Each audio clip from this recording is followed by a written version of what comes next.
আমি হেমন্ত বিশ্ব শর্মা স্যারকে অনুরোধ করতে চাই, আপনার রেকর্ডকে আমরা ছাড়বো না আপনি এসে বলবে যে আমাদেরকে রেস্কিউ করব। আসামের শিক্ষামন্ত্রী এবং ডোনার মিনিস্টার হেমন্ত বিশ্ব শর্মা উনি প্রেস বিজ্ঞপ্তির মাধ্যমে বলেছিল যে যদি 2018 সনে বিজেপি আইপিএফটি জোট সরকারে আসে তো 10,323কে তারা আইন মেনেই রক্ষা করবে।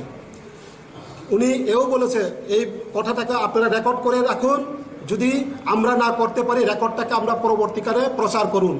এখন আমি হেমন্ত বিশ্ব শর্মা স্যারকে অনুরোধ করতে চাই, আপনার রেকর্ডকে আমরা ছাড়বো না আপনি এসে বলবে যে আমাদেরকে রেস্কিউ করব।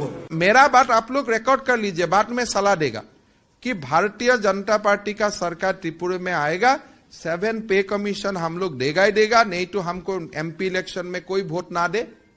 ये 10,333 शिक्षक को हम लोग न्याय देगा, साथ में बाकी युवक को भी नौकरी न्याय दूंगा और सर्व शिक्षा अभियान RMS का टीचर्स को भी न्याय मिलेगा।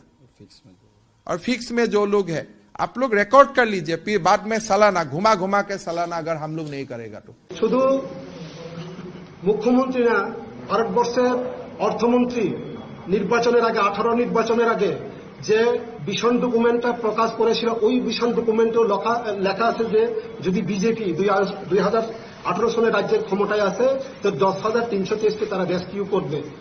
এবং বিজেপির সভাপতি বর্তমান যিনি হোম মিনিস্টার অমিত শাহ, উনিও ওনার বক্তব্যে দেখেছিল আমাদেরকে রেস্কিউ করবো বলে। এবং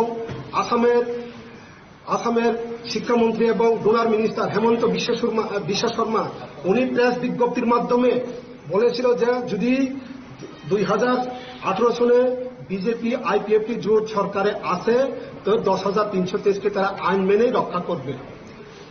উনি এও বলেছে এই কথাটাকে আপনারা রেকর্ড করে রাখুন, যদি আমরা না করতে পারি রেকর্ডটাকে আমরা পরবর্তীকালে প্রচার করুন। এখন আমি হেমন্ত বিশ্ব শর্মা স্যারকে অনুরোধ করতে চাই, আপনার রেকর্ডকে আমরা ছাড়বো না আপনি এসে বলবে যে আমাদেরকে রেস্কিউ করব। এটা ওনার কাছে আমাদের অনুরোধ। এবং আমরা জাস্টিস ফর 10,323 টিচারের পক্ষ থেকে ওনাকে টুইট করেছিলাম, উনি এটা রিপ্লাইও দিয়েছিল, কিন্তু বর্তমান সরকার তার দেওয়া যে প্রতিশ্রুতি তারা রক্ষা করেনি।